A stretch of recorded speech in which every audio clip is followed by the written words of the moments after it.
everyone, welcome to the YouTube channel of Bansal academy. आज हम discuss करने जा रहे हैं CSIR नेट GRF और केमिस्ट्री के लिए। ओके, तो आज की वीडियो में हम डिस्कस करेंगे कि बेसिकली हमारा जो एग्ज़ाम है उसकी स्ट्रैटेजी क्या होनी चाहिए, सिलेबस क्या क्या है, और थोड़ी सी टिप्स देंगे कि कैसे आपको प्रिपेयर करना चाहिए।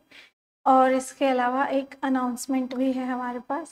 तो चलिए पहले हम स्ट्रैटेजी की तरफ चलते हैं कि एग्ज़ाम के लिए स्ट्रैटेजी हमें क्या रखनी चाहिए। केमिस्ट्री में आपको पता ही है कि केमिस्ट्री को तीन पार्ट्स में डिवाइड किया गया है। एक आपका organic chemistry, physical chemistry, inorganic chemistry, right. Exam पहले अगर हम कंपेयर करें और अब के साथ कंपेयर करें तो बहुत ज़्यादा चेंजेस आ चुके हैं। पहले एग्ज़ाम को ऐसा बोलते हैं कि क्रैक करना थोड़ा सा इजी था, बिकॉज पहले जो है वो चॉइसेस बहुत ज़्यादा थी, but with the passage of time choices भी कम हो रही हैं और जो टॉपिक को कवर करने का तरीका है वो भी चेंज हो रहा है, क्योंकि क्वेश्चंस का जो लेवल है वो और कवरेज टॉपिक का जो है वो चेंज होता जा रहा है टाइम के साथ, आपको पता ही। तो इसका मतलब ये है कि अगर अब आपको एग्ज़ाम क्रैक करना है तो आपके पास एक वेल प्रिपेयर्ड स्ट्रैटेजी होनी चाहिए और आपको उससे डिस्ट्रैक्ट नहीं होना है, राइट।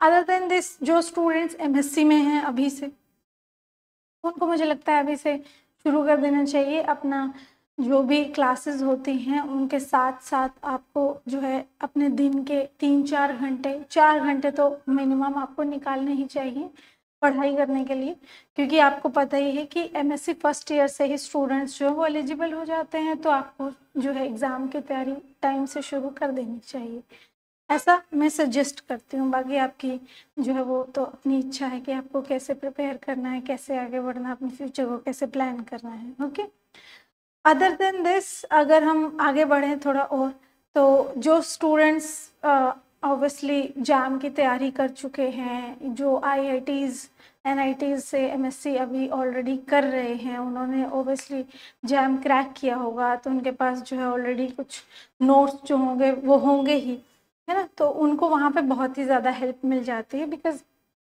जो आपके जैम का सिलेबस है और नेट गेट का जो सिलेबस है वो काफ़ी मिलता जुलता है, राइट। तो बस नेट और गेट में जो होता है हर एक टॉपिक में कुछ कुछ चीज़ें ऐड कर दी जाती हैं, कुछ कुछ टॉपिक्स ऐड कर दिए जाते हैं, तो उनको इतना फ़ायदा हो जाएगा कि पिछले टॉपिक्स उनके काफ़ी अच्छे से रिवाइज्ड होंगे। तो वो उन लोगों को जो है वो क्वेश्चंस लगाने हैं, उनको थोड़ा थोड़ा रिविजन देना है अपने काम के साथ साथ, क्योंकि मुझे पता है कि आप लोगों का जैसे फर्स्ट ईयर ख़त्म हो जाता है, सेकेंड ईयर में आप लोगों की बहुत ही लंबे लंबे आवर्स जो हैं वो लैब में भी आपको स्पेंड करने पड़ते हैं। तो आपको अपनी जो रिवीजन है वो फर्स्ट ईयर से अगर आप शुरू कर देंगे तो सेकेंड ईयर में आके आपको एकदम से दिमाग पर बर्डन नहीं पड़ेगा, obviously, right. Other than this, जो स्टूडेंट्स MSc कर चुके हैं उनके पास फुल फ्लेज्ड टाइम रहता है, पूरा का पूरा दिन रहता है, तो उनको जो है स्ट्रैटेजी के साथ अपनी तैयारी शुरू कर देनी चाहिए। ओके, नेक्स्ट जो हमारा जो है डिस्कशन जिस पे हम प्रकाश डालना चाहते हैं वो ये पॉइंट है कि आपको किस तरीके से पढ़ना चाहिए, राइट। तो सबसे पहले तो आपको आपके जो एग्ज़ाम है, जिस भी एग्ज़ाम की आप तैयारी करो, ऑब्वियसली आप ऐसे बैल की तरह तो उस पर लग नहीं जाएंगे, ऑब्वियसली, राइट। तो आपको पहले सिलेबस निकालना है, सिलेबस को थॉरली पढ़ना है, ओके। फिर उसमें से आपको चूज करना है कि कौन से टॉपिक्स आपके काफ़ी स्ट्रॉन्ग हैं और कितने कितने जो सिलेबस है आपको लगता है कि आप कवर कर सकते हो। तो सबसे पहला जो पॉइंट होगा वो होगा आपका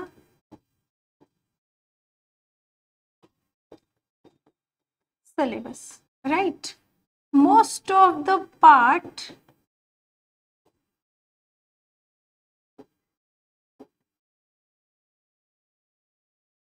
should be covered। आपका जो सिलेबस होगा बच्चों, उसका मोस्ट ऑफ द उसको आपको इस तरीके से जो है आपको अलाइन करनी है चीज़ें कि आपका most of the syllabus cover हो सके। देखिए, ये बहुत ही बेतुकी की बात होगी कि मैं कहूँ कि सारा सिलेबस कवर होना ही चाहिए, लेकिन आपको आपके सीनियर्स से और आसपास के लोगों से जो ये एग्ज़ाम दे चुके हैं या प्रिपेयर कर रहे हैं, या आप जो भी गाइडेंस लेंगे, ठीक है, गाइडेंस आपकी कैसे भी हो सकती है, आपकी ऑफलाइन कोचिंग, ऑनलाइन कोचिंग, जैसे हमारा यूट्यूब है, आप यहाँ से भी पढ़ सकते हैं आप, ठीक। तो आपका एटलीस्ट 70%, वो सब आपको बताएंगे कि आपका एटलीस्ट 70% सिलेबस तो कवर होना ही चाहिए if you want to go for JRF. Okay, और नेट के लिए भी जेआरएफ से बहुत ही हार्डली 10 मार्क्स और 12 मार्क्स का डिफरेंस रहता है, तो ऐसा नहीं कह सकते हैं कि हाँ नेट के लिए तो सिर्फ 50% सिलेबस या सिर्फ 60 में से चल जाएगा, दैट्स नॉट गोना हैपन। आपको 70% सिलेबस तो आपको लेना ही पड़ेगा, ठीक है। 70% सिलेबस के साथ साथ आपके प्रीवियस ईयर क्वेश्चंस बहुत ही इंपॉर्टेंट हैं बच्चों, वेरी इंपॉर्टेंट। इट्स लाइक आप टॉपिक कवर कर लीजिए, आप मान लीजिए आप बिना गाइडेंस के पढ़ रहे हैं, वैसे मैं आपको सजेस्ट करना चाहूँगी पहले ही कि बिना गाइडेंस के ना पढ़ें, क्योंकि अगर आप बिना गाइडेंस के जब आप पढ़ते हैं तो आपको नहीं पता होता कि आपका टाइम मैनेजमेंट कैसे होना चाहिए हर एक टॉपिक को लेके, और कौन सी चीज़ें हैं जिनमें आप अपना टाइम वेस्ट कर रहे होंगे। तो just to save your time you should go for any और every kind of guidance. Okay, तो और जो प्रीवियस ईयर क्वेश्चंस होते हैं वो आपके एक तरीके से गाइडेंस ही होते हैं, वो आपको बताते हैं। कई बार क्या होता है ना, हम पढ़ रहे होते हैं, कोई भी टॉपिक शुरू किया, हमने पढ़ना शुरू किया, शुरू में जो है एकदम जोर लगा देते हैं, पूरा एनर्जी लगा देते हैं, क्योंकि पूरा एनर्जी उस पर लगा देते हैं। तो और पूरा एनर्जी लगाने के बाद, जैसे कि अब हम एनएमआर की बात कर लेते हैं, ऑर्गेनिक स्पेक्ट्रोस्कोपी में एनएमआर की बात कर लेते हैं। मान लीजिए आपने शुरू में ही पूरा बहुत ही ज़्यादा मतलब अपनी एनर्जी लगा दी कि एक्चुअली एनएमआर काम कैसे करता है, उस पर आपने अपना पूरा फोकस लगा दिया, और जब जो इम्पोर्टेंट पार्ट था जो पीछे केमिकल शिफ्ट एंड एवरीथिंग वो सब कवर करने वाला, उस पे जाके आपने जो है अपने माइंड को डाइल्यूट कर लिया, क्वेश्चन वहां से आना है, तो क्या हो गया। लेकिन ये बातें जो है वो आपको कौन बताएगा, वो आपको आपकी गाइडेंस ही बताएगी, ठीक है।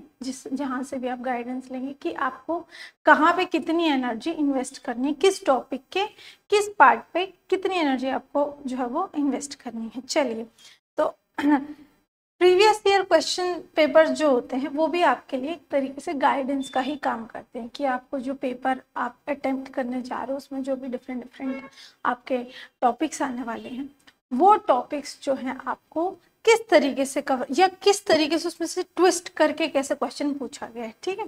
तो सबसे पहले तो आपका सिलेबस प्लस आपका PYQ होना चाहिए, राइट। नेक्स्ट जो है वो आपका होना चाहिए टेस्ट सीरीज। टेस्ट सीरीज आपको लगानी ही चाहिए बच्चों। आपने ऐसा, इसको ऐसा समझिए कि आपने मान लीजिए देख लिया कि साइकिल कैसे चलाया जाता है, राइट। आपने देख लिया कि साइकिल कैसे चलाया जाता है, आपने ये भी देख लिया कि पहले आपके भाई बहनों ने या आसपास के लोगों ने साइकिल चलाने की प्रैक्टिस करते टाइम क्या क्या जो है वो प्रीवियस ईयर क्वेश्चन को बुला रही हूँ मैं, कि क्या क्या गलतियाँ की, क्या क्या उसमें ठीक किया जा सकता था मान लीजिए, लेकिन आपने खुद से प्रैक्टिस नहीं किया। समझ रहे हैं कि अगर आपने खुद से साइकिल चला के नहीं देखा तो फिर आपको साइकिल चलाना तो नहीं आएगा। ये जरूर आ जाएगा कि कैसे साइकिल को चलाते हुए किसी को देखा जा सकता है, कि कितना अच्छे से वो पेडल मार रहे हैं, कितनी उनकी स्पीड है, ये सब आप देख सकते हैं ना, कितने एंगल से उनको मुड़ना चाहिए प्रॉपर, अगर अच्छे से उनको मुड़ना है तो all that can be known. But if you want to learn to ride the bike you have to get on the bike, right. तो वही सेम चीज यहाँ पर टेस्ट सीरीज के साथ है। आपकी टेस्ट सीरीज आपको आपके लिए आपको जो है राइड करना सिखाएगी, कि पेपर जब आएगा आपके पास तो वो आपको किस तरीके का माइंड में प्रेशर दे सकता है, उसको कैसे हैंडल करते हुए आपको जो पेपर को अटेम्प्ट करना है। और टेस्ट सीरीज आपको सबसे इम्पोर्टेंट चीज़ ये बता देती हूँ कि टेस्ट सीरीज आपको बहुत बार आपका ओवर कॉन्फिडेंस को जो है वो तोड़ के आपको रियलिटी से मिलाती है, और जब आप रियलिटी से मिलते हैं आपको पता चलता है कौन से टॉपिक को आपने हल्के में लिया हुआ है वो आपका भ्रम ये दूर करती है और आपको पेपर के लिए बहुत अच्छे से प्रिपेयर करती है। तो टेस्ट सीरीज से डरना नहीं है कि आपका कॉन्फिडेंस लो कर देगी, वो कॉन्फिडेंस नहीं लो करेगी, वो सिर्फ आपको एक रियलिटी चेक दे देगी कि ठीक है आप इतने पानी में हैं, इस टॉपिक को आप हल्के में ले रहे हैं, इसको अच्छे से पढ़िए, आप फिर से जाएंगे पढ़ेंगे उस क्वेश्चन को फिर से अटेम्प्ट कर पाएंगे, और जिस भी क्वेश्चन में आप रुकेंगे, जिस भी क्वेश्चन में आप अटकेंगे, उसकी आपकी जो है वो रिविजन हो जाएगी, और जैसे ही उस टॉपिक की रिविजन हो जाएगी वो आपके माइंड में ज़्यादा अच्छे से बैठ जाएगा। और जब भी कोई चीज़ ज़्यादा अच्छे से बैठ जाती है तो ओवरस्ली उसको भूलने का जो है वो, क्योंकि जब भी आप किसी क्वेश्चन, मान लीजिए किसी ने आपसे कभी भी पूछा कि आपको खाने में क्या पसंद है और वहाँ पे बहुत सारे लोग प्रेजेंट हैं, तो आप मान लीजिए आप हड़बड़ा रहे हैं, तो आप घर आके बड़ा ही बुरा फील करते हैं कि I was not confident enough to answer it, okay ना, फिर आप क्या करते हैं, उसको प्रिपेयर करते हैं, क्योंकि वहाँ पे आप अटके थे, फिर लाइफ टाइम आपको वो याद रहेगा कि ठीक है यहाँ पे जो है मैंने, मुझसे जो है वो प्रॉब्लम हुई थी, इस क्वेश्चन को जो है कभी भी कोई भी पूछेगा तो मैं इसको इस तरीके से आंसर करूंगा। फिर जितनी बार वो क्वेश्चन आप देखते हैं, कहीं किसी और तरीके से कोई पूछता है, कुछ भी करता है उस क्वेश्चन को ट्विस्ट किसी भी तरीके से, तो आपके माइंड में हर बार जो है एक नया तरीका आ जाता है उस क्वेश्चन को आंसर करने का। Same is with test series, आपको जो है टेस्ट सीरीज जो है ये आपको पूरा आइडिया देगी कि आप किस टॉपिक को जो है वो फॉर ग्रांटेड लेके चल रहे हैं और उसको नहीं लेना है फॉर ग्रांटेड, ठीक है। थर्ड जो पॉइंट आने वाला है बच्चों, वो होगा आपकी रिवीजन। ये सबसे इम्पोर्टेंट, इसमें सारे पॉइंट्स में सबसे इम्पोर्टेंट रिवीजन है। आपने टॉपिक पढ़ लिया, आपने सिलेबस पढ़ लिया, टॉपिक पता चल गया, आपने टॉपिक को कवर कर लिया, पीवाईक्यू भी लगा लिया, टेस्ट सीरीज भी लगा ली, लेकिन उस टॉपिक की प्रॉपर अच्छे से रिवीजन नहीं की, तो आपको बहुत बड़ा धक्का लगने वाला है पेपर अटेम्प्ट करते टाइम, क्योंकि अगर आपको चीज़ें याद ही नहीं होंगी तो आपने चाहे कितने भी क्वेश्चंस लगाए हों, चाहे कितना भी सिलेबस अच्छे से कवर किया हो, कितने भी ज़्यादा नंबर ऑफ टॉपिक्स कवर किए हों, तो इसलिए आपको अपनी पढ़ने की स्ट्रैटेजी इस तरीके से ही बनानी है कि आपका सिलेबस भी कवर हो, प्रीवियस ईयर क्वेश्चन और टेस्ट सीरीज भी लगे, और बहुत ही इम्पोर्टेंट रिवीजन हो हर एक टॉपिक की। बहुत जितनी बार, मैं देखिए नंबर ऑफ टाइम्स नहीं बोलूँगी यहाँ पे कि आपकी 10 बार रिवीजन होनी चाहिए, 5 बार रिवीजन होनी चाहिए, वो डिपेंड करता है कि को अपने हर एक स्टूडेंट्स के जो है वो अकॉर्डिंग वो जो है वो बदलता रहता है ना, किसी को कम रिवीजन की ज़रूरत है, किसी को ज़्यादा, और मैं ये कह दूं सबको ही बहुत बार रिवीजन की ज़रूरत होती है, इसीलिए उसमें ही आपको टेस्ट सीरीज जो है वो हेल्प करने वाली है, वही आपको बताने वाली है कि आपको कितनी और रिवीजन की ज़रूरत है, और रिवीजन के बिना जो है आपका पेपर आप मैं जो है इस बात की गारंटी दे सकती हूँ कि कोई स्टूडेंट अगर पूरा सिलेबस कवर करके सारे टेस्ट सीरीज लगाओगे, सारे प्रीवियस ईयर क्वेश्चन देख के जाए पर रिवीजन ठीक से ना करके जाए, उसको पक्का उस पेपर में जो है वो अटकने वाले हैं, और वो भी हर एक क्वेश्चन में आप अटकेंगे। फिर कुछ एक क्वेश्चन जो बहुत ही ज़्यादा इजी होंगे उनको छोड़ के बाकी सब क्वेश्चंस में आप जो है आपको ब्रेक लगने वाला है, क्योंकि आपको चीज़ें याद ही नहीं होंगी। तो रिवीजन बहुत ही इंपॉर्टेंट है, जितना ज़्यादा, इसीलिए मैं कह रही हूँ कि जो स्टूडेंट्स एमएससी फर्स्ट ईयर में है वो अगर अभी से प्रिपेयर करना शुरू करेंगे तो it will be a benefit for them, क्योंकि पहले जो है आपके एमएससी फर्स्ट ईयर के पहले 6 महीने में आपको जो है सिलेबस आपकी आंखों से निकल जाएगा, दूसरे 6 महीने में जो है आपको एक पेपर आप अटेम्प्ट करके देखेंगे तो आपको पता चल जाएगा कि आपकी ग्रिप कौन से टॉपिक्स पे आ रही है। सेकेंड ईयर तक जो है वो जो पहले 6 महीने अगले 6 महीने पिछले 1 साल से आपने जो सारा रिविजन सारे टॉपिक्स जो कवर किए हुए हैं उनकी बहुत ही अच्छे से रिविजन हो, फिर क्योंकि एक बार आपने सिलेबस कवर कर लिया उसके बाद तो सिर्फ आपको रिविजन ही देनी है। तो यही फ़ायदा एमएससी फर्स्ट ईयर के स्टूडेंट्स को मिलने वाला है अगर वो अभी से प्रिपेयर करना शुरू करते हैं, but please do it under some kind of guidance. और गाइडेंस के लिए जो है हमारे पास एक छोटी सी अनाउंसमेंट भी है, वो हम जो है इस वीडियो के एंड में करेंगे। चलिए इसके बाद हम चलते हैं, पहले सिलेबस की तरफ चलते हैं, ठीक है। आपका सिलेबस डिस्कस कर लेते हैं थोड़ा थोड़ा। वैसे जो कोई भी जैसे ऑर्गेनिक केमिस्ट्री है इसका ये सारा सिलेबस है, देखिए आप इसका जो है स्क्रीनशॉट ले सकते हैं, तो उससे क्या होगा कि आपके पास ये रह जाएगा।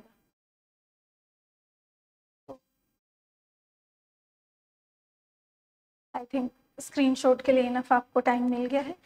चलिए आगे चलते हैं। स्क्रीनशॉट लेने के बाद जो है हम आगे बढ़ते हैं। इससे ऑर्गेनिक केमिस्ट्री है आपका। ऑर्गेनिक केमिस्ट्री में जो बहुत ही डोमिनेटिंग टॉपिक्स हैं वो यही वाले टॉपिक्स हैं आपके, ठीक है। जियो से general organic chemistry, aromaticity, reagents, name reaction, reaction intermediates, reaction mechanism, pericyclic chemistry, photochemistry, heterocyclic chemistry, natural products, stereo chemistry, organic chemistry. देखिए बच्चों, बहुत ही आपको अच्छे से बता देती हूँ। जो आपकी स्ट्रैटेजी थी उसमें ये पॉइंट 4th जो है आप ऐड कर लीजिएगा कि आपको जो है वो पता रहना चाहिए कि क्या चीज आपको अवॉइड करनी है। जैसे कि हमने जो है एकदम शुरू में यहाँ पे इससे एग्जांपल लेंगे, पर फिर भी एक बार जो है यहाँ पे इस पॉइंट को जो है वो डिस्कस कर लेते हैं, 4th पॉइंट को।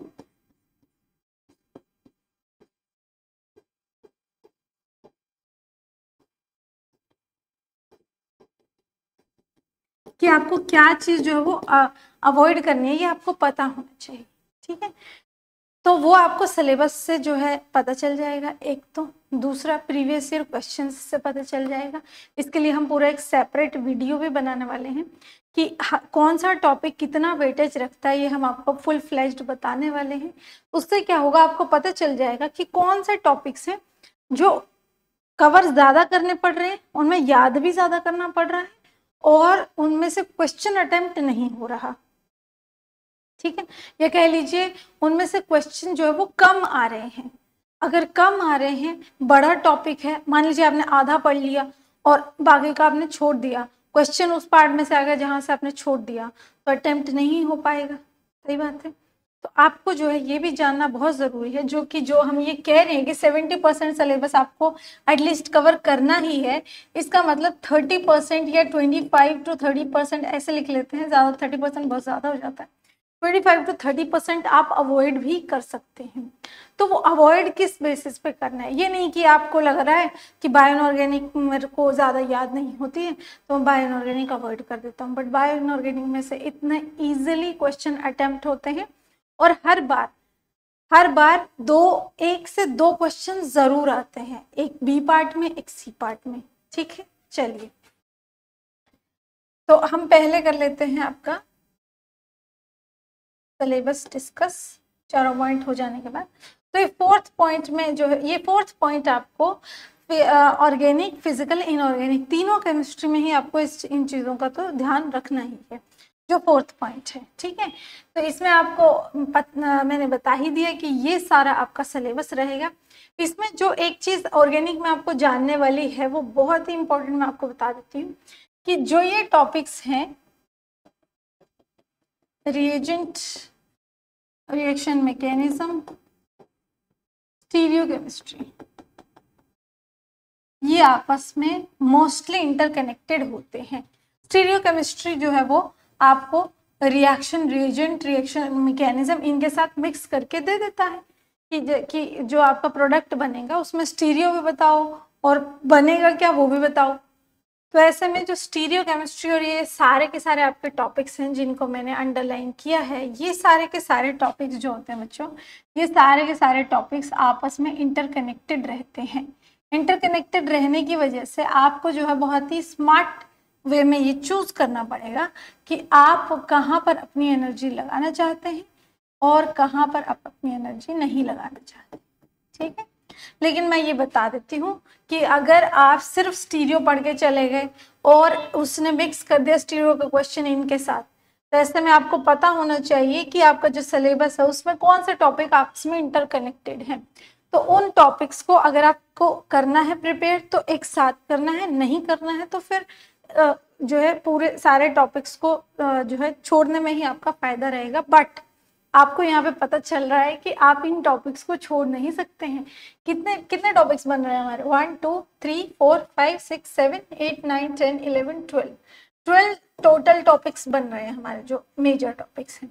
इनमें से देखिए ये कितने, 1 2 3 4 5, इनमें से 5 जो टॉपिक्स हैं आपके वो ये इंटरकनेक्टेड टॉपिक्स हैं, ये इनको आपस में मिक्स करके क्वेश्चन, मैं ये नहीं कह रही हूँ कि हमेशा हमेशा ही मिक्स करके देता है, पर इनको मिक्स करके क्वेश्चन देने की प्रोबेबिलिटी अब बढ़ती जा रही है। जैसे मैंने आपको शुरू में बताया था कि जो है अभी पेपर का पैटर्न और कवरेज जो है टॉपिक्स को कितना कवर करना है वो सब कुछ बढ़ता हुआ चला जा रहा है। तो ये उसका ही नतीजा है कि अब 12 में से 5 टॉपिक आप छोड़ के तो नहीं जा सकते हैं ना। ये तो आपका मोर देन 40% हो जाएगा जो आप जो है टॉपिक्स छोड़ रहे होंगे। You can do this, right. तो इसलिए आपको इस तरीके से जो है आपको प्रिपेयर करना है कि ये सारी चीज़ें जो है आप सॉल्व, ये जो सारे ही प्रॉब्लम्स हैं ये आप जो है वो टैकल कर पाए एक टाइम पे, ठीक है। ओके बहुत बार जो है स्टीरियो केमिस्ट्री का क्वेश्चन हिट्रो से भी जो है कनेक्ट कर देता है। तो ऐसे में आपको बहुत बार बच्चों आपका रिएजेंट्स का क्वेश्चन जो है वो फोटोकेमिस्ट्री से भी इंटरकनेक्ट कर देता है। रिएजेंट का क्वेश्चन होगा, पहले उसमें फोटोकेमिस्ट्री लग रही होगी, उसमें पहले बोल देगा ये HNO डाला है बताओ इसके साथ क्या होगा, फिर जो है कोई भी रिएजेंट उसमें डाल कर देगा, फिर बताएगा बोलो क्या हुआ, ठीक है। तो ऐसे में ऑर्गेनिक बहुत ही ट्रिकी हो जाता है। ऑर्गेनिक में ये कौन सा टॉपिक जो है वो छोड़ा जाए, कौन सा नहीं छोड़ा जाए। इसके अलावा जैसे नेचुरल प्रोडक्ट्स हैं, नेचुरल प्रोडक्ट्स जो है वो बहुत ही ज़्यादा याद करने वाला और थोड़ा वास्ट टॉपिक हो जाता है थोड़ा सा, लेकिन उसमें से नंबर ऑफ क्वेश्चंस जो है वो कम हैं काफ़ी टाइम से। अब जो है किसी किसी पे हर एक जो है पेपर का हर एक साल के पेपर पे भी डिपेंड करता है कि वो कहाँ पे किस टॉपिक को कितना कवर कर रहे हैं, ठीक है। तो ऐसे में जो है आपका आपको चूज करके देखना है कि आपको कौन सा टॉपिक आपको छोड़ना, कौन सा आपको जो है वो ग्रिप बनी हुई है तो उसको चलते रहना, ठीक है। चलिए आगे चलते हैं। हाँ फिजिकल केमिस्ट्री के जो है इंपॉर्टेंट टॉपिक्स की तरफ मैं फिर से एक बार हट जाती हूँ, आप लोग स्क्रीनशॉट इसका ले लीजिएगा। जैसे ही आपका स्क्रीनशॉट हो जाता है चलिए आगे। Solid state, surface chemistry, polymer chemistry, group theory, phase equilibria, ये सारे टॉपिक थोड़ा सा छोटे हैं। फेज इक्विलिब्रिया नहीं, ये बाकी सारे टॉपिक्स बहुत ही छोटे छोटे हैं, बहुत ही अच्छे से कवर हो जाते हैं, बहुत ही स्ट्रैटेजी के साथ इनके क्वेश्चंस को सॉल्व किया जा सकता है। मोस्टली इनके क्वेश्चन लग जाते हैं, रेयरली कभी ऐसा होता होगा कि इनके क्वेश्चन किसी के साथ और के साथ टॉपिक के साथ मिक्स कर दिया, इसकी वजह से आपको जो है वो प्रॉब्लम आ रही है उस क्वेश्चन को अटेम्प्ट करते हुए। But most of the time बहुत ही अच्छे से इस क्वेश्चन जो है वो अटेम्प्ट हो जाते हैं। रही बात बाकी की आपकी फिजिकल केमिस्ट्री की, जिसमें से केमिकल काइनेटिक्स हो गया, थर्मोडायनेमिक्स, इलेक्ट्रोकेमिस्ट्री, क्वांटम केमिस्ट्री, बहुत ही बड़े टॉपिक है, बहुत ही ज्यादा वेटेज भी रखते हैं, ठीक है। चलिए नेक्स्ट जो आपका फिजिकल स्पेक्ट्रोस्कोपी है, बहुत ज्यादा वेटेज में, कभी कभी तो बहुत ही ज्यादा वेटेज में क्वेश्चन आ जाते हैं। पहले ज्यादा में आते थे, वैसे अब काफी कम हो रहे हैं। ये वही है ना जिसमें आप Raman spectroscopy and all that पढ़ते हैं, बहुत ही इंपॉर्टेंट टॉपिक हो जाता है, ठीक। चलिए इनऑर्गेनिक की तरफ चलते हैं। इनऑर्गेनिक केमिस्ट्री में आपका chemical bonding, coordination chemistry, organometallics, ये तो आपको पता ही होंगे कि बहुत ही ज्यादा बड़े बड़े टॉपिक हैं ये तीनों, तो ठीक है। ओके स्क्रीनशॉट रह गया है, स्क्रीनशॉट रह गया, पहले स्क्रीनशॉट ले लीजिएगा, ठीक है। स्क्रीनशॉट लेते ही चलिए आगे चलते हैं। जो आपका ये तो पता ही है आपको कि ये सारे टॉपिक्स आपके बहुत ही ज्यादा वास्ट टॉपिक हैं और बहुत इंपॉर्टेंट हैं, ठीक। न्यूक्लियर केमिस्ट्री हो जाता है। न्यूक्लियर केमिस्ट्री आप लोगों को पता ही होगा कि जो स्टूडेंट्स बार के लिए तैयार कर रहे हैं वो तो बिल्कुल ना छोड़ के जाएं। जियो केमिस्ट के लिए जियो साइंटिस्ट के लिए सॉरी तैयार कर रहे हैं, वो भी ना बिल्कुल भी छोड़ के जाएं, बहुत ही इंपॉर्टेंट टॉपिक हो जाता है उनके लिए। इनऑर्गेनिक केमिस्ट्री, इनऑर्गेनिक स्पेक्ट्रोस्कोपी, बच्चों ये I am sorry about it.